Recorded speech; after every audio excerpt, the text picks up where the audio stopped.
ನಮಸ್ಕಾರ ಎಲ್ರಿಗೂ welcome back to my channel. ನಾನಿವತ್ತು ನಿಮಗೆ ಸಖತ್ ಟೇಸ್ಟಿಯಾಗಿ ಬಿಸಿ ಬಿಸಿ ಮುದ್ದೆ ಜೊತೆಗೆ ಅಥವಾ ಅನ್ನದ ಜೊತೆಗೆ ಹಸಿ ಅವರೆಕಾಳು ಸಾಂಬಾರನ್ನ ಹೇಗೆ ಮಾಡ್ಕೊಳ್ಳೋದು ಅಂತ ವಿಡಿಯೋನ ಶೇರ್ ಮಾಡ್ಕೊಳ್ತಾ ಇದ್ದೀನಿ. ಈ ಸಾಂಬಾರನ್ನ ಮಾಡ್ಕೊಳ್ಳೋದಕ್ಕೆ ಮೊದಲಿಗೆ ಒಂದು ಮಿಕ್ಸಿ ಜಾರ್ಗೆ ಒಂದು ಮೀಡಿಯಮ್ ಸೈಜ್ ಟೊಮೊಟೊನ ಸೇರಿಸ್ಕೊಂಡಿದ್ದೀನಿ. ಹಾಗೆಯೇ ಒಂದು ಈರುಳ್ಳಿನ ಸೇರಿಸ್ಕೊಳ್ತಾ ಇದ್ದೀನಿ. ಇದ್ರ ಜೊತೆಗೆ ಒಂದು 6 ಪೀಸಷ್ಟು ಬೆಳ್ಳುಳ್ಳಿ, ಒಂದು ಸಣ್ಣ ಪೀಸಷ್ಟು ಶುಂಠಿನ ಸೇರಿಸ್ಕೊಳ್ತಾ ಇದ್ದೀನಿ. ಹಾಗೆಯೇ ಒಂದು ಅರ್ಧ ಕಪ್ಪಷ್ಟು ಹಸಿ ತೆಂಗಿನಕಾಯಿ ತುರಿನ ಸೇರಿಸ್ಕೊಳ್ತಾ ಇದ್ದೀನಿ. ಹಾಗೆ ಒಂದು ಸ್ವಲ್ಪ ಹುಣಸೆ ಹಣ್ಣನ್ನು ಕೂಡ ಸೇರಿಸ್ಕೊಳ್ತಾ ಇದ್ದೀನಿ. ಈಗ ಖಾರಕ್ಕೆ 1 ಸ್ಪೂನಷ್ಟು ಅಚ್ಕಾರದ ಪುಡಿ, ಹಾಗೆ 1.5 ಸ್ಪೂನಷ್ಟು ಧನಿಯಾ ಪುಡಿನ ಸೇರಿಸ್ಕೊಳ್ತಾ ಇದ್ದೀನಿ. ಹಾಗೆ ಸ್ವಲ್ಪ ಕೊತ್ತಂಬರಿ ಸೊಪ್ಪನ್ನು ಸೇರಿಸ್ಕೊಂಡು ಸ್ವಲ್ಪ ನೀರು ಹಾಕಿ ಇದನ್ನು ಚೆನ್ನಾಗಿ ರುಬ್ಕೊಳ್ಳೋಣ. ಯಾರಾದರೂ ಹೊಸದಾಗಿ ನಮ್ಮ ವಿಡಿಯೋನ ನೋಡ್ತಾ ಇದ್ದರೆ ನಮ್ಮ ಚಾನಲ್ನ ಸಬ್ಸ್ಕ್ರೈಬ್ ಮಾಡಿಕೊಂಡು ಸಪೋರ್ಟ್ ಮಾಡಿ. ಈ ರೀತಿ ಎಲ್ಲ ರುಬ್ಕೊಂಡಿದ್ದಾದಮೇಲೆ ಇದನ್ನು ಒಂದು ಕಡೆ ಎತ್ತಿಟ್ಕೊಂಡು ಸ್ಟವ್ ಆನ್ ಮಾಡಿಕೊಂಡು ಒಲೆ ಮೇಲೆ ಒಂದು ಕುಕ್ಕರ್ನ ಇಟ್ಕೊಳ್ತಾ ಇದ್ದೀನಿ.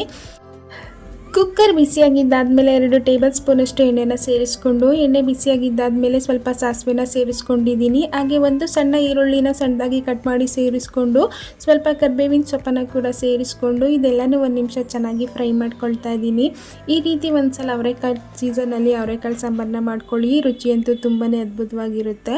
ಈ ರೀತಿ ಎಲ್ಲನೂ ಚೆನ್ನಾಗಿ ಫ್ರೈ ಮಾಡ್ಕೊಂಡಿದ್ದಾದಮೇಲೆ ನಾನಿಲ್ಲಿ 1 ಕಪ್ಪಷ್ಟು ಅವರೆಕಾಳನ್ನು ನೀಟಾಗಿ ವಾಶ್ ಮಾಡಿ ಸೇರಿಸ್ಕೊಂಡಿದ್ದೀನಿ. ಈ ಅವರೆಕಾಳನ್ನ ಈ ಒಗ್ಗರಣೆ ಒಂದು 2 ನಿಮಿಷ ಆ ಹಸಿ ಸ್ಮೆಲ್ಲೆಲ್ಲ ಹೋಗೋವರೆಗೂ ಚೆನ್ನಾಗಿ ಫ್ರೈ ಮಾಡ್ಕೊಳ್ಳೋಣ. ಈ ಸಾಂಬಾರಂತೂ ಬಿಸಿ ಬಿಸಿ ಮುದ್ದೆ ಜೊತೆಗೆ ಅನ್ನದ ಜೊತೆಗೆ ತುಂಬಾ ಚೆನ್ನಾಗಿರುತ್ತೆ. ಈ ಕಾಳನ್ನೆಲ್ಲ ಚೆನ್ನಾಗಿ ಫ್ರೈ ಮಾಡ್ಕೊಂಡಿದ್ದಾದಮೇಲೆ ಒಂದು ದೊಡ್ಡ ಸೈಜ್ ಆಲೂಗಡ್ಡೆನ ಈ ರೀತಿ ಕಟ್ ಮಾಡಿ ಸೇರಿಸ್ಕೊಂಡಿದ್ದೀನಿ. ನಿಮಗೆ ಇಷ್ಟ ಇಲ್ಲ ಅಂದರೆ ಸ್ಕಿಪ್ ಮಾಡ್ಬೋದು. ಹಾಗೆಯೇ ಇದ್ರ ಜೊತೆಗೆ ಒಂದು ಮೀಡಿಯಮ್ ಸೈಜ್ ಬದನೆಕಾಯಿನ ಕೂಡ ಕಟ್ ಮಾಡಿ ಸೇರಿಸ್ಕೊಳ್ತಾ ಇದ್ದೀನಿ.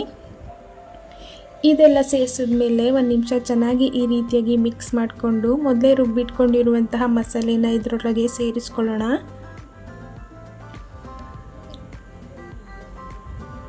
ಹಾಗೆಯೇ ಸಾಂಬಾರು ಕನ್ಸಿಸ್ಟೆನ್ಸಿಗೆ ತಕ್ಕಂತೆ ನೀರನ್ನು ಕೂಡ ಸೇರಿಸ್ಕೊಂಡು ಒಂದು ಸಲ ಚೆನ್ನಾಗಿ ಮಿಕ್ಸ್ ಮಾಡಿಕೊಂಡು ರುಚಿಗೆ ತಕ್ಕಷ್ಟು ಉಪ್ಪನ್ನು ಕೂಡ ಸೇರಿಸ್ಕೊಳ್ಳೋಣ.